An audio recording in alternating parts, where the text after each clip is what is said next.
करना। फैज़ हमीद साहब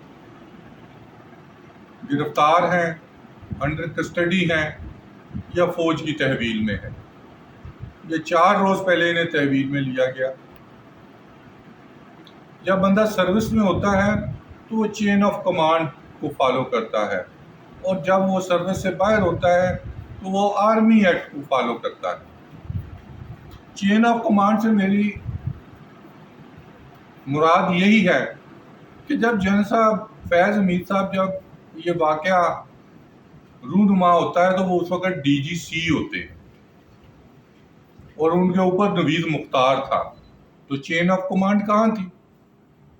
नंबर 1 और DG रेंजर थे, इन्हीं के दोस्त थे, बलूच रेजिमेंट के ही थे, अजहर हयात साहब, जिनको सुपरसीड किया गया। बड़ा मुश्किल काम था उनको सुपरसीड करना, क्योंकि साथ तीनों चारों ये एक ही यूनिट के हैं। बाजवा साहब भी, मेरी बता मुराद बाजवा आर्मी चीफ से है, और ये भी क्या हुआ क्या नहीं हुआ ये तो अल्लाह मियां बेहतर जानता है, लेकिन चेन ऑफ कमांड को नहीं भूला जा सकता। उस वक्त के DG रेंजर्स को, उस वक्त के इंटीरियर मिनिस्टर को, उस वक्त के डिफेंस मिनिस्टर को लाना चाहिए। उनको भी आर्मी एक्ट के तहत गिरफ्तार करें, उनसे भी पूछे ये क्या हुआ था। वन वे ट्रैफिक नहीं चलनी चाहिए। फैज हमीद साहब ने बड़े अच्छे काम भी किए होंगे, लेकिन लोगों के कैरियर भी बड़े तबाह किए हैं इन्होंने। लेकिन ये मैं फिर कह रहा हूं कि उस वक्त जो चेन ऑफ कमांड थी वो रिस्पॉन्सिबल थी।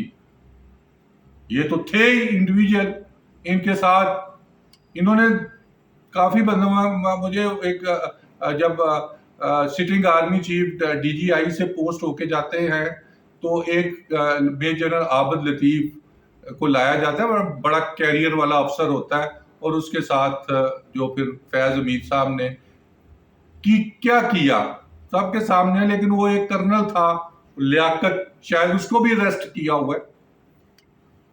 और असल कहते हैं ना चिड़िया की जान या कबूतर की जान, जो भी मिसाल है, वो है कर्नल लियाकत। उसको गिरफ्तार करेंगे तो काफी चीजें सामने आएंगी। लेकिन थोड़ा सा और पीछे चले जाए,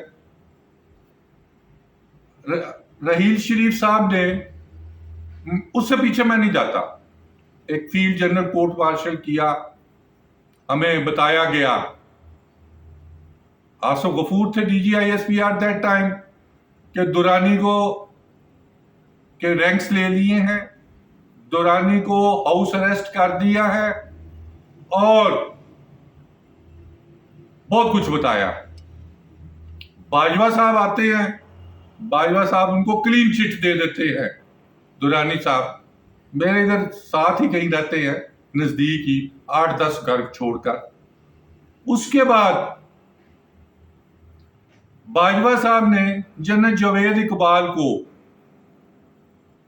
फील्ड जनरल कोर्ट मार्शल किया, और एक ब्रिगेडियर साहब को तो फांसी लगा दी गई,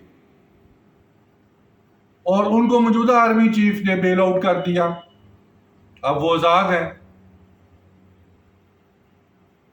तीसरे 3 स्टार जनरल जो फ्रंटियर फोर्स के ही हैं, लाहौर में कोर कमांडर थे, 9 मई के चक्कर में आजकल अरेस्ट हैं, क्या है, अभी आर्मी एक्ट के तहत उनको कुछ सजा वजा तो अभी नहीं दी।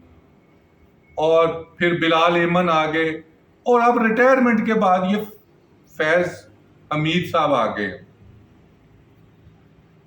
अगर कुछ गलत हुआ है, जो कि हुआ होगा, तो जनरल बाजवा, जनरल नवीद मुख्तार और जनरल उस वक्त के हयात साहब जो DG रेंजर थे, और 2 डिफेंस मिनिस्टर हैं इसमें, एक ख्वाजा आसिफ और एक खुरम दस्तगीर, इनको भी एक्सरसाइज किया जाए, इन्वेस्टिगेट किया जाए, और जो मुद्दई है उसको भी पूरी तरह एक्सरसाइज किया जाए, या उससे भी इन्वेस्टिगेट किया जाए।